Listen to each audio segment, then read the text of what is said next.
enseignements pour la bonne compréhension de tous. Bien-aimés, le thème de ce matin, c'est la Christophanie. Donc, la Christophanie du 8e jour. Nous sommes en train de parler des Christophanies, qui sont des apparitions de Christ. Jésus-Christ ressuscité le 3e jour. Il est resté 40 jours sur cette terre.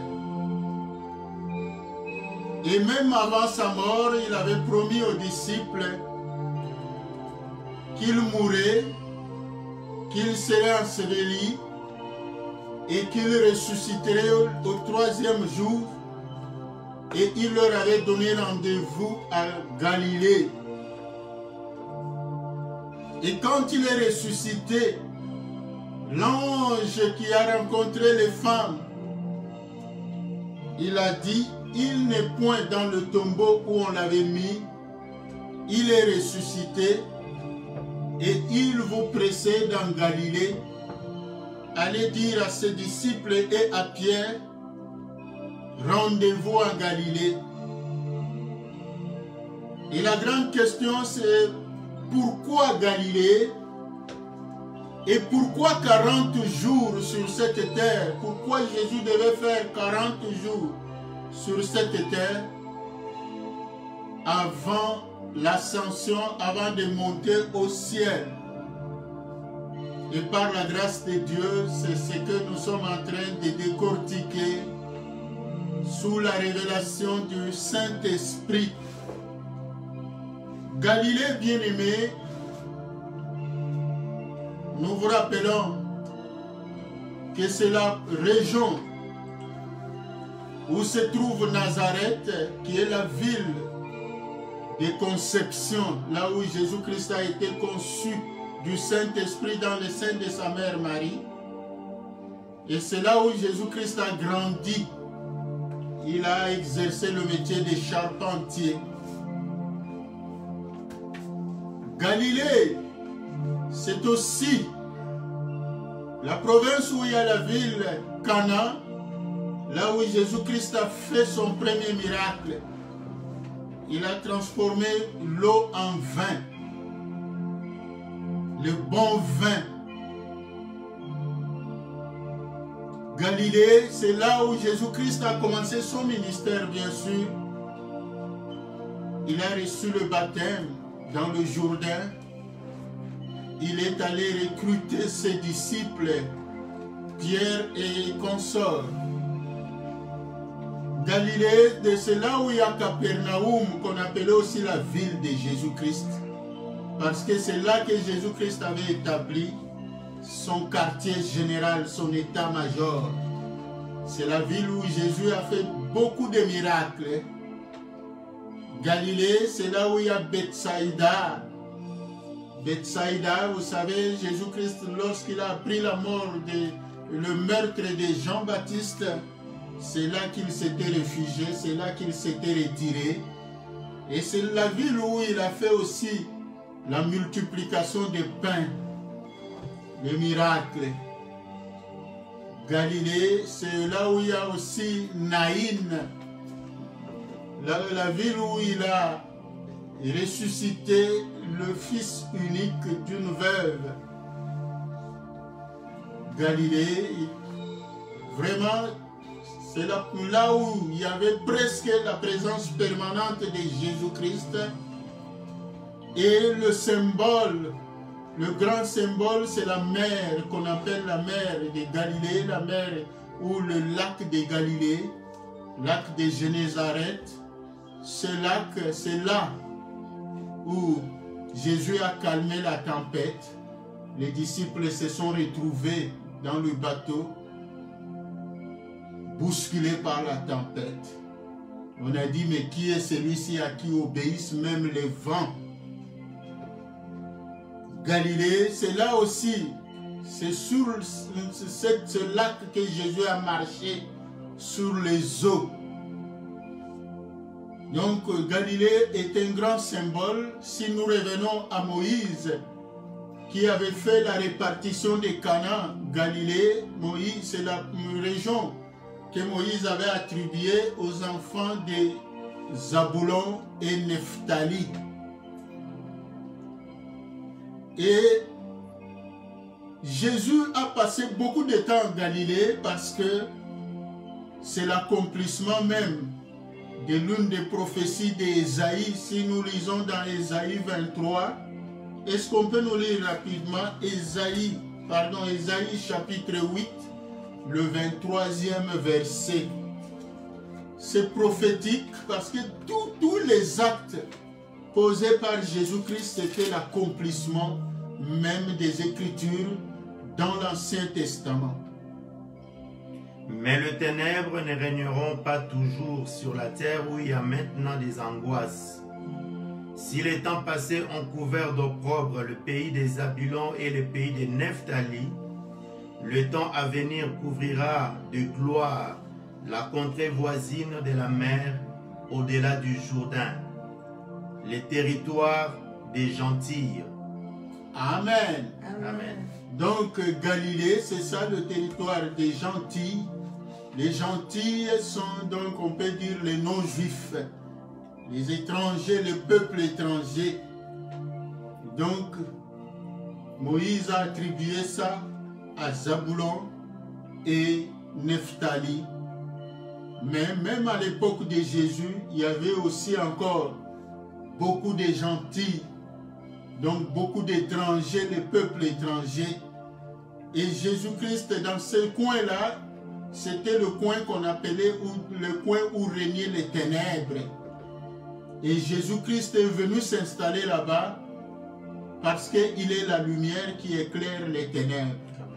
C'est pour cela dans ta vie, dans ma vie, les ténèbres ne régneront pas toujours. Amen. Acclamons le Seigneur notre Dieu parce que Jésus-Christ est venu vivre en nous. Donc c'est notre délivrance, c'est notre libération. Donc Galilée, c'est très important pour nous, le lac de Galilée qui reçoit les eaux du Jourdain. Amen. Amen. Le lac de Galilée. Vous savez, Jourdain signifie celui qui descend du ciel. Donc Jésus-Christ aussi est celui qui est descendu du ciel. Donc c'est la symbolique, une symbolique très forte. Si Dieu nous fait grâce, on en parlera un jour. L'enseignement sur le Jourdain, ce n'est pas par hasard que Jésus-Christ, que Jean-Baptiste baptisait dans le Jourdain, que Jésus-Christ est allé se faire baptiser dans le Jourdain et Jésus-Christ a fait le recrutement dans le lac, le lac de Galilée. Le lac, c'est là qui reçoit les eaux du Jourdain. Tout ça est prophétique. Aujourd'hui, nous parlons de Christophanie, donc la Christophanie du 8e jour. Le berger peut nous lire dans Jean chapitre 20, 26e à 29e verset. Jean 20, 26 à 29. 8 jours après, les disciples de Jésus étaient de nouveau dans la maison et Thomas se trouvait avec eux. Jésus vint, les portes étant fermées, se présenta au milieu d'eux et dit: « La paix soit avec vous. » Puis il dit à Thomas: « Avance ici ton doigt et regarde mes mains. Avance aussi ta main et mets-la dans mon côté, et ne sois pas incrédule, mais crois. » Thomas lui dit: « Mon Seigneur et mon Dieu. » Jésus lui dit: « Parce que tu m'as vu, tu as cru.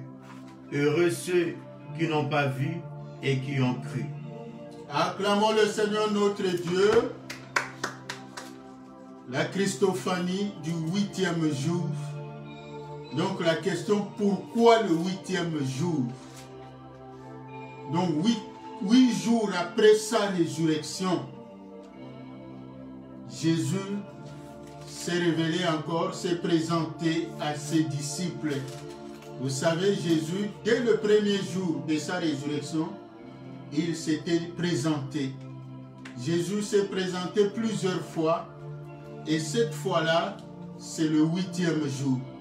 Nous ne savons pas, c'est difficile de mettre en ordre les différentes Christophanies, les différentes apparitions de Jésus, parce que dans la Bible, c'est seulement la 3e apparition qui est bien située. Donc, la pêche miraculeuse, on en a parlé le dimanche passé. Mais cette apparition ici, du 8e jour, nous ne savons pas c'est quantième, c'est pas ça l'important pour nous. Mais ce qui est important, c'est la leçon, le message que Jésus-Christ veut nous transmettre. Donc, quelle est la symbolique de cette apparition? Bien-aimé, le 8e jour, c'est le jour de l'alliance.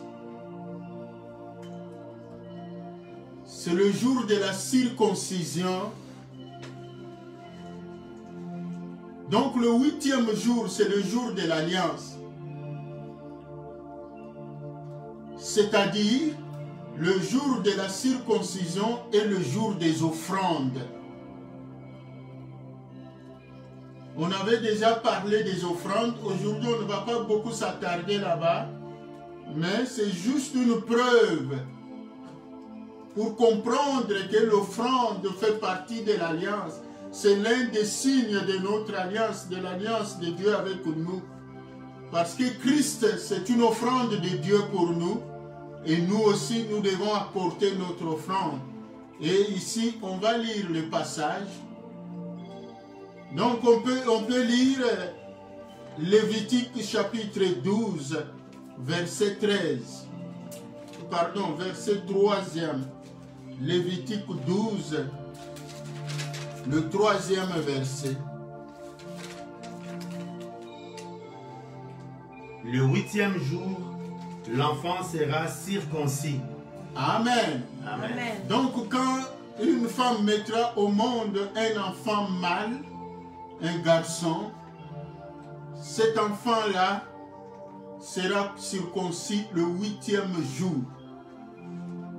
Amen. Amen. Donc, c'est le jour de la circoncision. On verra pourquoi le 8e jour. Donc là, on est en train de répondre. Et nous lisons aussi dans Exode 22, le 30e verset. Attention, dans d'autres versions, c'est le 29e verset. Exode 22, on peut commencer 28 à 30. Tu ne maudiras point Dieu, et tu ne maudiras point le prince de ton peuple. Tu ne différeras point d'offrir les prémices de ta moisson et de ta vendage. Tu me donneras le premier-né de tes fils. Tu me donneras aussi le premier-né de ta vache et de ta brebis. Il restera 7 jours avec sa mère. Le 8e jour, tu me le donneras. Amen. Amen. Dans la version Vie Nouvelle, nous pouvons lire, c'est Exode 22, le 29e verset. Donc, il est écrit dans Exode 22, verset 20, donc nous commençons au 28e verset. Tu ne tarderas pas à m'offrir la part qui me revient de ta moisson et de ta vendange. Tu me donneras le premier-né de tes fils. Tu me donneras aussi le premier-né de ta vache et de ta brebis. Il restera 7 jours avec sa mère, et le 8e jour, tu me le donneras. Acclamons le Seigneur notre Dieu. Donc c'est la loi de Dieu que l'enfant qui est né, le 8e jour, on doit le garder pendant 7 jours, et le 8e jour, on doit faire la circoncision de cet enfant garçon qui est né. Et comme la moisson aussi, parce que les produits, rappelez-vous, en Israël, à l'époque, c'était l'agriculture, donc les champs, et c'était l'élevage. C'est pour cela que Dieu dit, lors de la moisson, tu ne tarderas pas, tu ne dois pas traîner. La moisson, c'est-à-dire quand tu as ton salaire, donc tu ne dois pas traîner. Tu dois m'offrir, tu ne tarderas pas à m'offrir ce qui me revient. C'est-à-dire la dîme, les offrandes, les actions de grâce, les prémices. Donc la prémisse, c'est une fois, c'est-à-dire la première récolte, le premier salaire lorsque tu trouves un travail, le premier salaire. Donc dès que tu as le salaire, tu as 7 jours pour aller apporter ta prémisse à Dieu. Donc le 8e jour, tu dois le faire parce que tu es en train de consacrer ton travail à Dieu. Donc tu es en train d'amener ton travail dans l'alliance avec Dieu afin que ce travail-là ne t'apporte jamais un chagrin, que ce travail-là ne t'apporte pas de malheur, mais que ce travail-là t'apporte bonheur, que ce travail-là t'apporte richesse, parce que l'alliance que Dieu a signée avec Abraham, il y a toutes ces promesses-là. Donc, et quand on a donné la prémisse, donc le premier fruit de notre travail, après, on va commencer à donner la dîme et les offrandes, les actions de grâce, puisque la prémisse, c'est l'entièreté du salaire qu'on apporte à Dieu pour que ça soit scellé dans l'alliance de Dieu. Bien-aimés, on ne va pas s'attarder. Si Dieu nous fait grâce, prochainement, il y aura tout un enseignement sur les offrandes, les dîmes, les actions de grâce et les prémices. Mais aujourd'hui, nous parlons de l'alliance.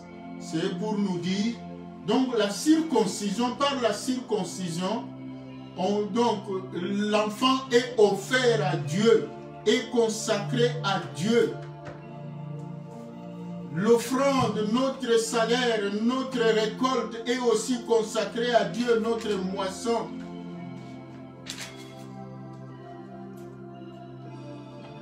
Donc, un rappel sur l'alliance. Vous savez, l'alliance, c'est un contrat, c'est un accord, c'est une entente, c'est un pacte entre une ou plusieurs personnes, entre 2 ou plusieurs personnes.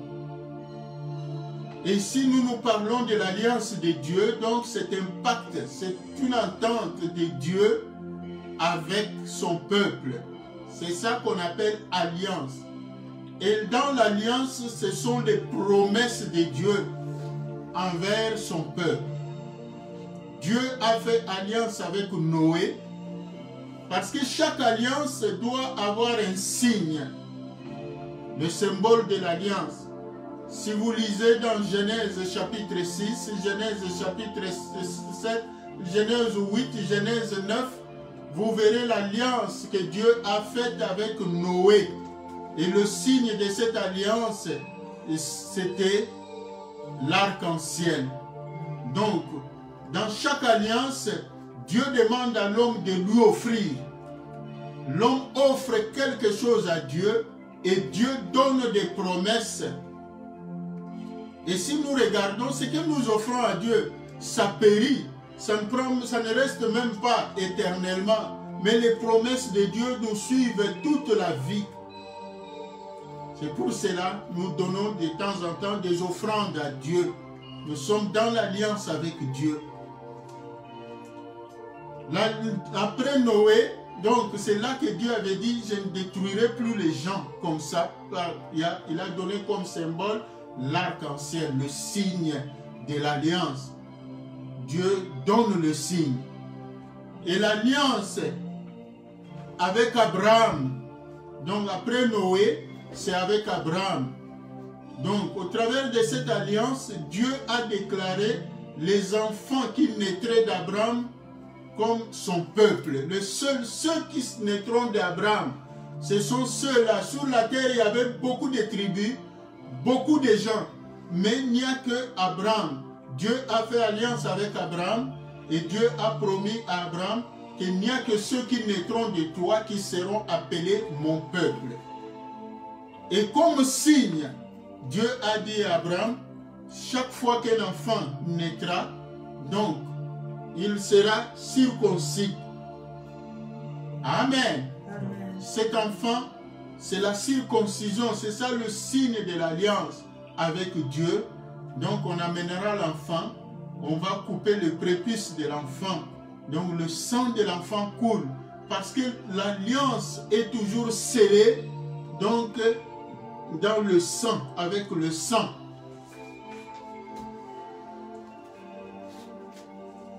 Et Dieu a donné des promesses à Abraham. Est-ce qu'on peut lire dans Genèse chapitre 15 du 1er donc 1 à 21. C'est très important, c'est long, mais on va lire ça. Est-ce qu'on peut tourner un peu la vidéo? Après ces événements, la parole de l'Éternel fut adressée à Abraham dans une vision et il dit: Abraham, ne crains point, je suis ton bouclier et ta récompense sera très grande. Abraham répondit: Seigneur éternel, que me donneras-tu? Je m'en vais sans enfant, et l'héritier de ma maison, c'est Eliezer de Damas. Et Abraham dit: Voici, tu ne m'as pas donné de postérité, et celui qui est né dans ma maison sera mon héritier. Alors la parole de l'Éternel lui fit adresser ainsi: Ce n'est pas lui qui sera ton héritier, mais c'est celui qui sortira de tes entrailles qui sera ton héritier.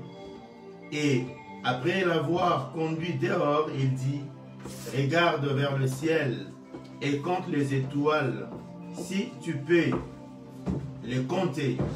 Et il lui dit: Telle sera ta postérité. Abraham eut confiance à l'Éternel, qui les lui imputa à justice. L'Éternel lui dit encore: Je suis l'Éternel qui t'a fait sortir d'Ur en Chaldée pour te donner en possession ces pays. Abraham répondit: Seigneur éternel, à quoi reconnaîtrai-je que je les posséderai? Et l'Éternel lui dit: Prends une génisse de 3 ans, une chèvre de 3 ans, un bélier de 3 ans, une tourterelle et une jeune colombe. Abraham prit tous ces animaux, les coupa par le milieu et mit chaque morceau l'un vis-à-vis de l'autre. Mais il ne partagea point les oiseaux. Les oiseaux des proies s'abatturent sur les cadavres et Abraham les chassa. Aussi, au coucher du soleil, un profond sommeil tomba sur Abraham, et voici une frayeur et une grande obscurité vinrent l'assaillir. Et l'Éternel dit à Abraham: Sache que tes descendants seront étrangers dans un pays qui ne sera point à eux. Ils lui seront asservis et on les opprimera pendant 400 ans. Mais je jugerai la nation à laquelle ils seront asservis et ils sortiront ensuite avec de grandes richesses. Toi, tu iras en paix vers tes pères. Tu seras enterré après une heureuse vieillesse. Acclamons le Seigneur notre Dieu. Voilà. Et on peut aussi lire dans Genèse chapitre 17.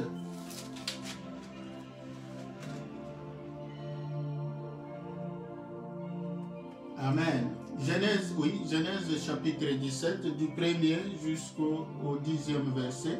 Mais vous, à la maison, vous lirez jusqu'au 19e verset. Lorsqu'Abraham fut âgé de 99 ans, l'Éternel apparut à Abraham et lui dit, « Je suis le Dieu Tout-Puissant.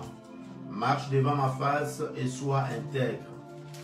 J'établirai mon alliance entre moi et toi, et je te multiplierai à l'infini. » Abraham tomba sur sa face, et Dieu lui parla en disant, « Voici mon alliance que je fais avec toi.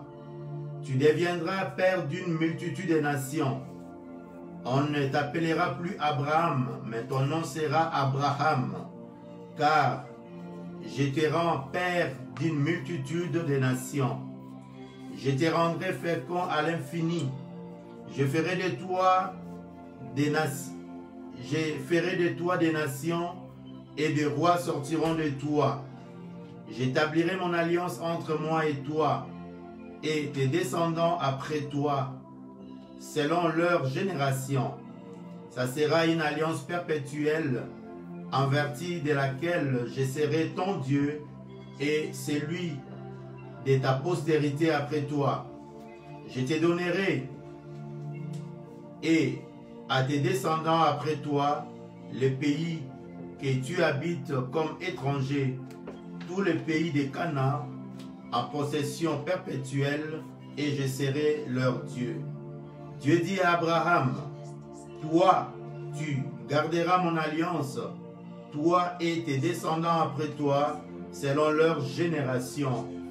C'est ici mon alliance que vous garderez entre moi et vous, et ta postérité après toi, tout mâle parmi vous sera circoncis. Vous pouvez aller jusqu'au 12. Vous circoncirez, et ça sera un signe d'alliance entre moi et vous.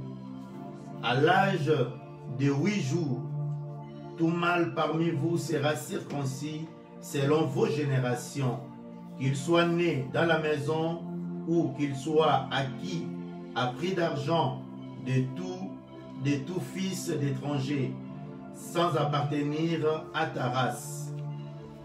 Amen. Amen. Le verset là, sans appartenir à ta race, c'est-à-dire on va circoncire même l'enfant qui est né de toi ou l'enfant qui a été acquis, acheté donc, acquis donc racheté à prix d'argent, qui même s'il n'est pas de ta race, c'est là l'ouverture que Dieu a donnée à nous, pour nous. Nous qui ne sommes pas de la race d'Abraham, mais nous avons été acquis au prix du sang de Jésus. Acclamons le Seigneur notre Dieu. On doit être circoncis.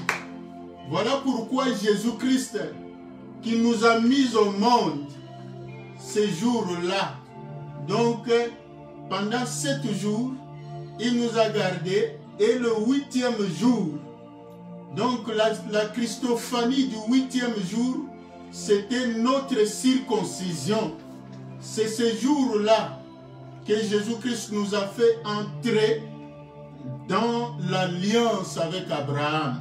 Donc symboliquement quoi, c'est ça que ça montre. Voilà pourquoi il est en train de reprocher à Thomas. Thomas s'appelait aussi Didyme. Didyme signifie jumeau. Bon, la Bible ne nous dit pas beaucoup là-dessus si Thomas était jumeau ou pas, mais du moins la signification de son nom. Parce qu'on ne dit pas qu'il est jumeau, mais on dit son nom signifie. Son nom signifie jumeau. Et nous savons tous jumeau signifie double. Amen. Amen. Donc Jésus-Christ est venu donc pour double peuple. Non seulement pour les Juifs, mais aussi pour les non-Juifs. C'est pour cela, dans Galates chapitre 3, Galates chapitre 3, 26 à 29, Galates 3, 26 à 29.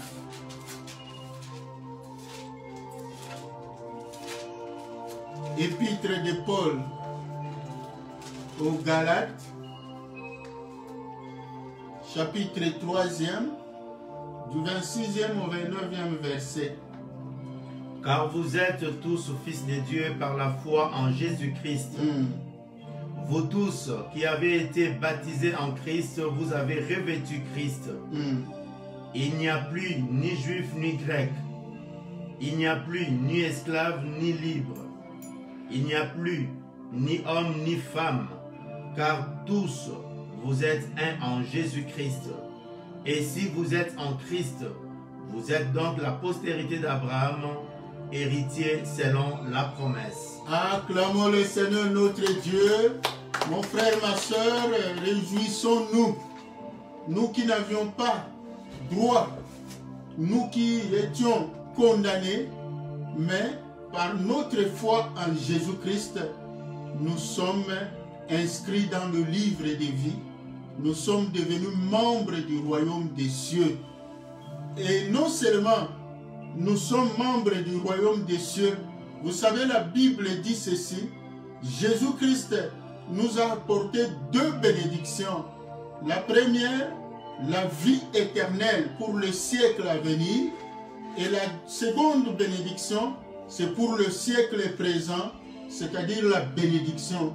Ça veut dire quoi? Nous sommes devenus héritiers, c'est-à-dire toutes les richesses que Dieu a promises, toutes les promesses que Dieu a données à Abraham, cela aussi, nous avons part à ça. Dieu a dit, personne ne touchera aux enfants d'Abraham. Donc toi aussi, toi et moi, personne ne peut nous toucher. Nous sommes devenus la prunelle de l'œil de notre Dieu. Acclamons le Seigneur notre Dieu. Donc c'est grâce à cela. Donc le 8e jour, donc nous vous rappelons d'abord que l'alliance, Dieu a fait la première alliance avec Noé. Et cette alliance a été abrogée. Dieu a signé une alliance avec Abraham. Donc, la Bible, en réalité, quand la Bible parle de la première alliance, c'est celle qu'il a signée avec Abraham. Parce que cette alliance-là, c'est celle qui continue, même dans la nouvelle alliance. C'est toujours l'alliance signée avec Abraham. Cette alliance, Dieu l'a renouvelée avec le peuple d'Israël à Sinaï. Dieu a continué à renouveler ses promesses. Dieu a renouvelé encore cette alliance avec David. Il a promis à David qu'il lui a promis le trône, donc la royauté. Nous vous rappelons que Jésus-Christ, il est un Messie royal, il est un Messie prophétique, il est aussi un Messie sacerdotal. Amen. Donc c'est ça. Jusque-là, Jésus-Christ joue le rôle de l'avocat et sacrificateur. Donc le Messie prophétique et le Messie sacerdotal. Il est entré dans la tente d'assignation une fois pour nous comme souverain sacrificateur. Et aujourd'hui, nous sommes appelés serviteurs, servantes de Dieu. En réalité, le vrai serviteur, c'est Jésus-Christ. Le vrai pasteur, c'est Jésus-Christ. Le vrai prophète, c'est Jésus-Christ. Le vrai apôtre, c'est Jésus-Christ. Le vrai évangéliste, c'est Jésus-Christ. Le vrai docteur, c'est Jésus-Christ. C'est en Jésus-Christ que nous sommes nés. Donc, Jésus, c'est le prophète des prophètes. D'ailleurs, c'est ça la symbolique. On a coupé l'oreille, la tête de Jean-Baptiste. C'était pour dire que c'est fini la série des prophètes là, les prophètes des nations. Parce que le prophète des prophètes est déjà venu. Voilà pourquoi il a dit, c'est lui l'élite qui devait venir. Parce que c'était dit ça, qui viendrait clôturer la série des prophètes. C'est par là que Dieu a permis. C'est vrai que ces gens-là ont commis un meurtre, mais c'est le plan de Dieu toujours, c'est un message de Dieu, parce que Jean-Baptiste est le dernier prophète. Parce que tous les prophètes avaient pour rôle d'annoncer Christ. Et comme Christ lui-même est venu, donc c'est fini, ces prophètes-là. Aujourd'hui, si on t'appelle prophète, c'est-à-dire tu as seulement le don de prophétie. Parce que le vrai prophète, c'est Jésus-Christ.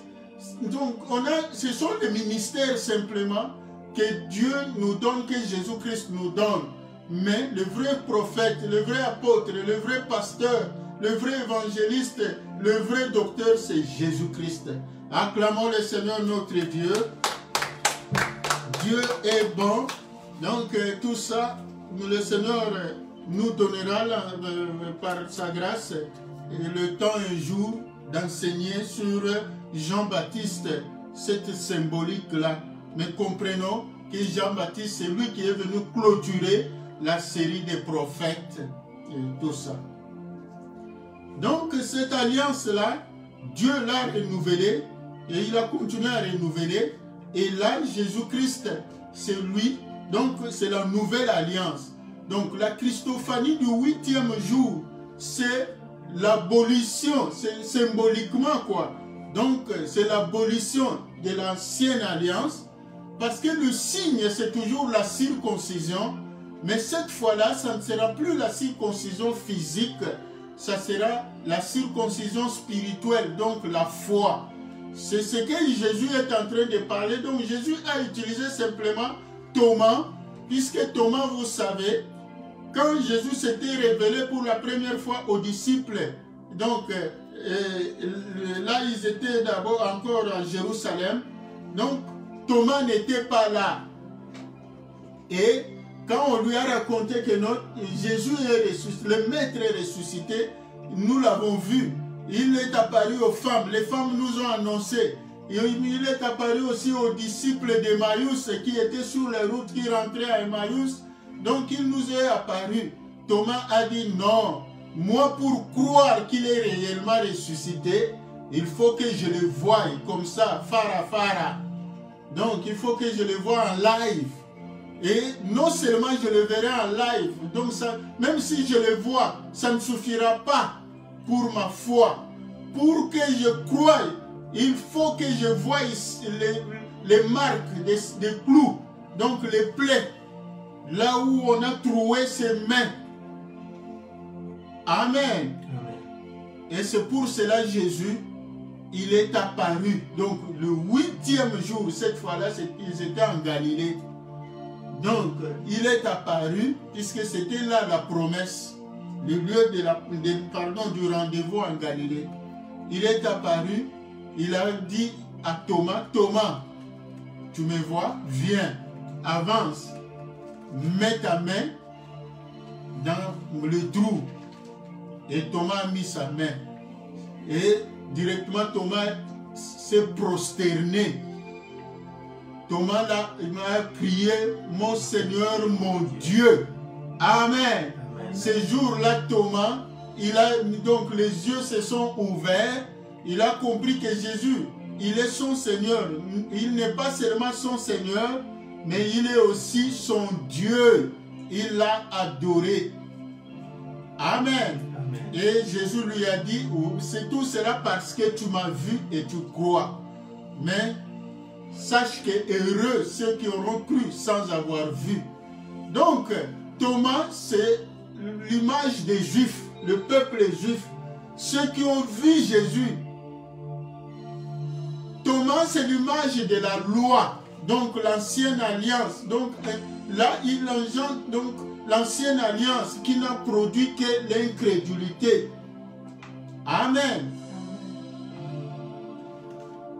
Malgré qu'ils ont vu Jésus, malgré qu'ils ont vu les miracles, mais ils ne croyaient toujours pas. Malgré que Thomas a vécu avec Jésus, il a mangé avec Jésus, il a circulé partout avec Jésus.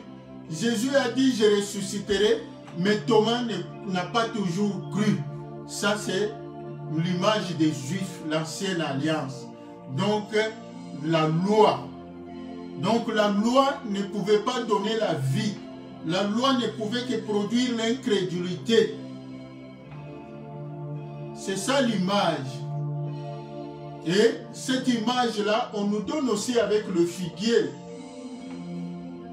Le figuier, ça c'est un enseignement. Je vous donne seulement une idée, l'étincelle. Donc 3 ans, le figuier n'a pas donné de fruits. Et le maître a dit, coupez-les, il remplit la terre inutilement.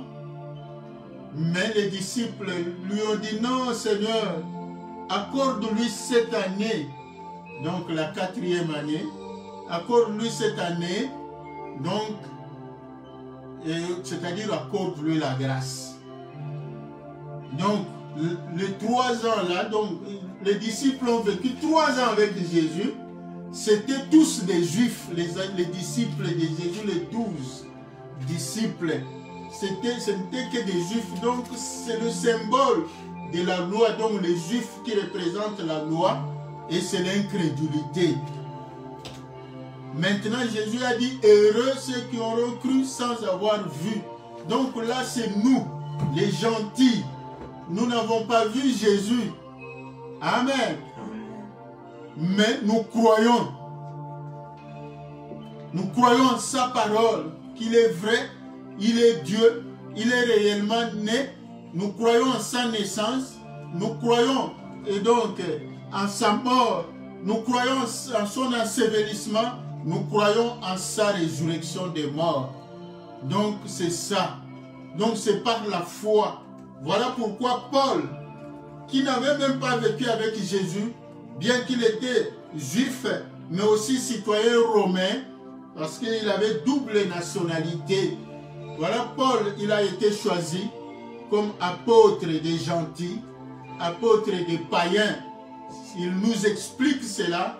C'est pour cela qu'il explique dans Galates que si vous croyez en Jésus, parce que le symbole de l'alliance, ce n'est plus cette circoncision physique, parce que les gens, les Juifs, troublaient les Galates, les païens, que non, si vous avez cru en Jésus, il faut vous faire circoncire aussi. C'est pour cela que Paul est venu faire le point. Il a dit non. La circoncision maintenant, c'est la circoncision spirituelle. Parce qu'en réalité, Abraham, il n'a pas été élu à cause de la circoncision. Abraham lui-même, il a été élu par la foi. C'est par la foi qu'Abraham a été trouvé juste. Donc c'est ça la vraie alliance. Donc là, bien que Dieu avait demandé à Abraham, vous vous circoncirez, mais en réalité, Abraham, donc Dieu l'a trouvé juste par la foi, pas à cause des œuvres, parce que la circoncision, c'est la loi, ce sont les œuvres. Donc, Jésus-Christ est venu au 8e jour de sa résurrection pour nous donner cette symbolique-là de l'abolition de l'Ancien Testament, pardon, l'ancienne alliance, pas l'Ancien Testament, mais l'ancienne alliance. Cette alliance qui était fondée sur la circoncision physique, parce que la circoncision physique, on coupait le prémisse, le sang humain devait couler. Mais là, Jésus, son sang a déjà coulé pour nous sur la croix de Golgotha. Donc notre sang ne peut plus être coulé. Et vous savez, c'est pour cela dans la tradition juive aussi, on ne comptait pas les femmes. Parce que les femmes, on ne les circoncisait pas. C'était des hommes qui passaient à la circoncision, qui passaient à cette souffrance physique-là. Et c'est pour cela que l'égoïsme est né en eux. Ils déclassaient les femmes. Mais cette fois-là, la nouvelle alliance, c'est une excellente, c'est une alliance excellente. Comme on vient de lire là, c'est une alliance spirituelle. Ce n'est plus par la circoncision physique, c'est par la foi. C'est pour cela qu'il n'y a plus ni juif ni grec. Il n'y a plus, parce que les juifs étaient orgueilleux à cause de la circoncision. Les païens, eux, ne se faisaient pas circoncire. Non seulement vis-à-vis des païens, les hommes, les mâles, chez les juifs, ils étaient orgueilleux vis-à-vis des femmes. Ils négligeaient les femmes, ils ignoraient les femmes à cause de la circoncision physique. Et cette fois-là, tout est aboli. C'est pour cela qu'on dit, il n'y a plus ni juif ni grec, il n'y a plus ni homme ni femme. Donc en Jésus-Christ, nous sommes tous la même chose. Acclamons le Seigneur notre Dieu et joyeuses fêtes des mères à toutes les mamans, à toutes les femmes. Dieu est bon que cet enseignement aujourd'hui coïncide avec la Christophanie du 8e jour. Donc c'est ce jour-là. Maintenant lisons l'image que ça donne. Donc la circoncision c'est quoi? La circoncision c'est un acte de mise à part. La circoncision c'est un acte de mise à part de l'enfant pour Dieu. C'est-à-dire par la circoncision on devient membre de la famille de Dieu. Donc c'est ça par la foi. Nous devenons membres de la famille de Dieu. La circoncision, c'est la consécration de l'enfant et des richesses. Donc, par la circoncision, nous nous offrons nous-mêmes à Dieu et nous consacrons aussi nos richesses à Dieu. Tous nos moyens, on avait lu dans Proverbe le dimanche passé, tu honoreras ton Dieu avec tous tes biens. C'est-à-dire tu viendras à Dieu, tu te consacreras à Dieu, toi et tous tes biens. Parce que ces biens-là, c'est Dieu lui-même qui nous a donné. Rappelez-vous, David, et ce qu'il a dit, nous t'offrons ce que toi-même tu nous as donné. Et la symbolique de la pêche miraculeuse, donc l'apparition de Jésus-Christ au lac de Galilée, donc les 150 plus gros poissons et tous les poissons qui ont rempli le filet, c'est Jésus qui a donné. Jésus dit, sans moi vous ne pouvez rien faire. Mais Jésus a apporté le pain et le poisson, donc symbole de la parole de Dieu, symbole de toutes les richesses qu'il nous apporte, matérielles, physiques, la bonne santé, financière et tout ça. Et nous aussi, nous devons lui apporter, il a dit, bon, les poissons que vous avez attrapés, apportez quelques poissons aussi. Donc l'offrande de Dieu doit rencontrer aussi notre offrande. C'est ça l'alliance. Acclamons le Seigneur notre Dieu. Donc, la circoncision, c'est la séparation du monde, de l'ancienne vie. On est séparé de l'ancienne vie pour la nouvelle vie. Nous devons marcher dans la lumière. Donc, on est sorti des ténèbres. Nous marchons maintenant dans la lumière, dans l'obéissance à la parole de Dieu, dans la sanctification. C'est ça que signifie la circoncision. La circoncision, c'est aussi la séparation de la famille, de la tribu, de la race, parce qu'en Jésus-Christ, il n'y a plus ni juif ni grec. Donc, nous ne sommes plus. C'est vrai, on ne dit pas qu'on va négliger la famille biologique, mais du moins spirituellement, on ne nous compte plus comme membres de cette famille-là, physique, la famille biologique. Nous sommes devenus de la famille d'Abraham pour que nous ayons accès. Donc, nous sommes séparés de la malédiction et maintenant nous sommes attachés à la bénédiction. Donc, c'est en Jésus-Christ, parce que Jésus-Christ, il est le médiateur de la nouvelle alliance. Et le Saint-Esprit est le dispensateur de la nouvelle alliance. Acclamons le Seigneur notre Dieu. Voilà pourquoi dans la Bible, il est même écrit que quand nous naissons, il est écrit « né à Jérusalem ». Parce que c'est à Jérusalem que Christ est mort, enseveli et il est ressuscité. La résurrection de Jésus-Christ représente notre nouvelle naissance. Donc nous étions morts dans nos péchés et nous sommes ressuscités avec Jésus. C'est ce jour-là que nous sommes nés et on est resté impurs pendant 7 jours. Et le 8e jour, c'est la circoncision. Acte de foi. Acclamons le Seigneur notre Dieu. Donc la circoncision de l'ancienne alliance, il faut couper les prépuces comme j'ai dit, mais la circoncision de la nouvelle alliance, c'est par la foi. La Bible dit dans Éphésiens, c'est par la foi que vous êtes sauvés. Donc c'est par la grâce que vous êtes sauvés au moyen de la foi. Donc le moyen, dans l'ancien temps, pour être membre du peuple de Dieu, c'était par la circoncision. Le moyen, c'était la circoncision. Mais dans la nouvelle alliance, le moyen, c'est la foi. C'est l'alliance de la foi et non de la circoncision physique et tout ça. Donc c'est ça que, comme j'ai dit, la Christophanie du 8e jour symbolise l'abolition de l'ancienne alliance et l'inauguration de la nouvelle alliance. Donc la loi, nous ne sommes plus sous la loi. Maintenant c'est la grâce. Acclamons le Seigneur notre Dieu. Maintenant, on peut nous lire Lévitique 12, verset 4. C'est pour répondre pourquoi Jésus-Christ devait faire 40 jours sur cette terre avant de rentrer au ciel, avant de monter au ciel.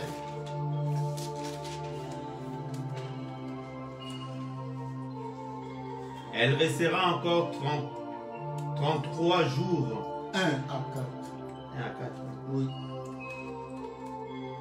L'Éternel parla à Moïse et dit, parle aux enfants d'Israël et dit, lorsqu'une femme deviendra enceinte et qu'elle enfantera un mâle, elle sera impure pendant 7 jours.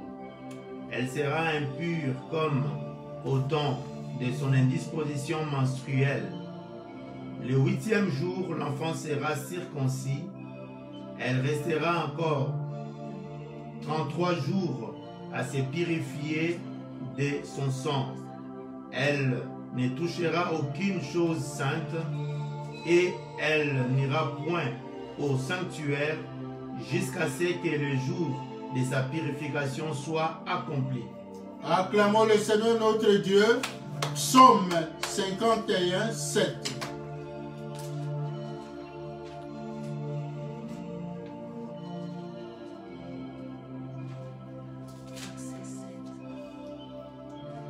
Voici, je suis né dans l'iniquité et ma mère m'a conçu dans le péché. Amen. Amen. Acclamons encore le Seigneur notre Dieu. 2 Corinthiens chapitre 5, 21.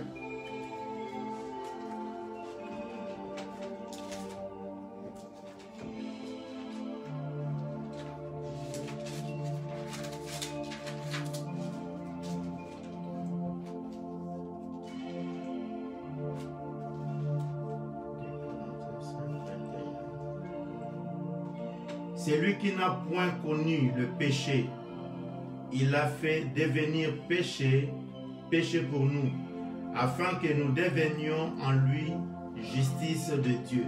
Amen. Amen. Oh, le Seigneur est merveilleux, bien-aimé. Donc, Jésus-Christ, là, on prend l'image. C'est pour cela Paul disait, je sens encore la douleur de l'enfantement. On prend cette image-là. Parce que nous sommes nés en Jésus-Christ. Jésus-Christ, là, c'est comme il joue le rôle de la femme. On nous donne l'image d'une femme, comme c'était écrit dans la loi. C'est pour cela que Jésus disait, je ne suis pas venu abolir la loi, mais je suis venu l'accomplir. Voilà un des exemples où Jésus accomplit la loi.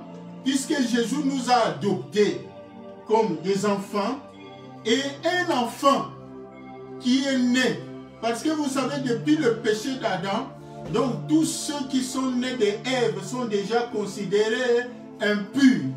C'est pour cela que David a pris cette image-là dans le psaume 51 pour dire à Dieu, dès le sein de ma mère, je suis impur, je suis né dans le péché. Voilà pourquoi cette loi-là, quand l'enfant naît, il faut qu'il fasse 7 jours, c'est-à-dire 7 jours de purification de cet enfant pour qu'il soit libéré du péché originel. Donc de la malédiction d'origine. Parce que nous avons déjà été déclarés pécheurs depuis le péché d'Adam et Ève. Et Dieu a donné cette loi de purification de l'enfant 7 jours. Donc, regardez l'image ici. Donc, quand l'enfant naît, l'enfant est purifié. La femme aussi, donc la mère, est purifiée.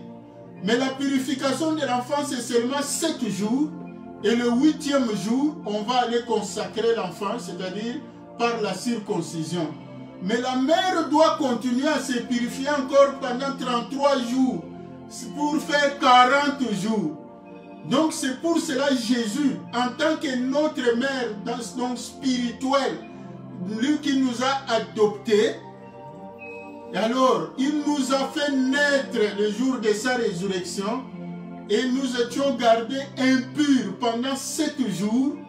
Et le 8e jour, il nous a circoncis. Et lui devait continuer à se purifier. C'est pas que Jésus avait péché, mais on vient de lire là-bas, lui qui n'a point péché, mais Dieu l'a fait pécher pour nous. Donc il s'est fait pécher pour nous, c'est-à-dire il a porté nos impuretés. Donc la loi là était symbolique quand on disait la femme. Mais tout ça, c'est pour cela aujourd'hui, on ne doit plus imposer les femmes. Oh non, la femme qui a les menstruations ne doit pas se présenter au temple, ne doit pas servir. Non, ça n'existe pas. C'était l'ombre des choses à venir. Cette loi-là, Jésus l'a déjà accomplie. C'était un enseignement pour nous montrer que Jésus va purifier nos péchés. Donc, pendant 40 jours sur cette terre, Jésus-Christ devait continuer à purifier nos péchés. Donc jusqu'au 40e jour. Voilà pourquoi Jésus a déjà accompli les 40 jours. Jésus est déjà monté au ciel. Bientôt, ça sera l'ascension.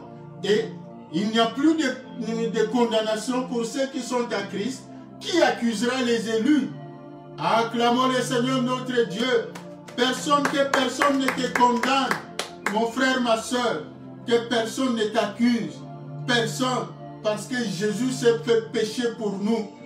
Lui qui est juste. Si vous lisez Ésaïe 53, le chapitre d'Ésaïe 53, c'est ça. Vous verrez, c'est merveilleux. Donc, qui a cru à ce qui nous était annoncé? Il a paru devant nous comme une faible plante. Il n'avait ni beauté, ni éclat. Tout cela, c'est à cause de nos péchés. Amen. Amen. Acclamons le Seigneur notre Dieu. Donc, Jésus-Christ, il est notre Dieu. L'adoption, c'est quoi? L'adoption, c'est l'admission d'une personne. Adoption égale, donc adoption signifie admission d'une personne dans la position et dans les privilèges d'un enfant légitime. C'est ça l'adoption. Acclamons le Seigneur notre Dieu. Donc, adoption signifie admission d'une personne dans la position et dans les privilèges d'un enfant légitime. Donc, nous, on est devenus enfants légitimes. Donc, l'adoption a pour base la justification et la régénération. C'est ça, ce sont les deux bases de l'adoption, la justification et la régénération. Lisons Romains chapitre 8, verset 15.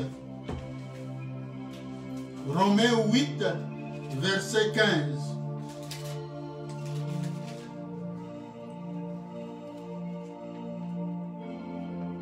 Et vous n'avez point reçu un esprit de servitude pour être encore dans la crainte, mais vous avez reçu un esprit d'adoption par lequel nous crions Abba Père. Acclamons le Seigneur notre Dieu. Voilà, c'est légitime aujourd'hui pour toi, pour moi, d'appeler Dieu Père. Il est réellement notre Père parce que nous sommes les fils d'adoption. Or, l'adoption, c'est l'admission d'une personne dans la position et dans les privilèges d'un enfant légitime. Mon frère, ma soeur, tape la poitrine. Je suis enfant de Dieu. Je suis la fille de Dieu. Je suis le fils de Dieu. Acclamons le Seigneur notre Dieu et j'ai part à toutes les promesses que Dieu a données à Abraham. Dieu a dit que tout lieu que fleura la plante de tes pieds, je te le donne en possession. Dieu, il a dit, la sorcellerie ne peut rien contre Israël, ni la divination contre Jacob. Cela s'accomplit aussi. Voilà ce que tu dois croire. Cet enseignement doit renforcer ta foi en Jésus-Christ. Notre destinée, c'est le ciel. Cette terre, nous sommes là encore comme des immigrants, comme des réfugiés. Nous sommes des étrangers sur cette terre. Notre destinée, c'est le ciel. Voilà pourquoi nous devons marcher dans la lumière de Christ. Et pendant que nous vivons encore sur cette terre, nous avons le plein droit à toutes les bénédictions que Dieu a données à Abraham. Nous sommes des riches. Nous ne sommes pas destinés à être pauvres. Acclamons le Seigneur notre Dieu. Nous sommes destinés à être riches. Nous ne sommes pas destinés à être malades. Nous sommes destinés à être en bonne santé parce que Dieu a promis qu'il éloignerait la maladie de nos maisons. Il a promis qu'il bénirait notre pain. Il bénirait notre eau. Il a dit, tu seras béni dans le champ, tu seras béni dans la ville. Donc, mon frère, ma soeur, sois béni là où tu travailles, dans tes projets, dans toutes tes démarches, sois béni. Sois béni dans le quartier, là où tu vis, que tu sois compté parmi les bénis, que tu sois compté parmi les riches, que tu sois compté parmi les vivants. Parce que ce sont des promesses que Dieu a données aux héritiers d'Abraham. Tu seras béni dans le champ, dans ton lieu de travail, que les gens s'étonnent. Mais cette personne gagne moins que nous. Mais il prospère au Fuluka, dans le sang de Jésus. Acclamons le Seigneur notre Dieu. Et Dieu a dit, tu seras béni à ton départ, tu seras béni à ton arrivée. Mon frère, ma soeur, dans toutes tes démarches, dans tous tes projets, avant même ton départ, le Seigneur bénira ce que tu entreprendras, ce que tu iras faire, ta démarche. Il te précédera. Il a dit, mon ange marchera au-devant de vous. Mon frère, ma soeur, nous sommes devenus les enfants légitimes. Les enfants légitimes, membres du royaume des cieux. Que Dieu soit béni, que Dieu soit loué.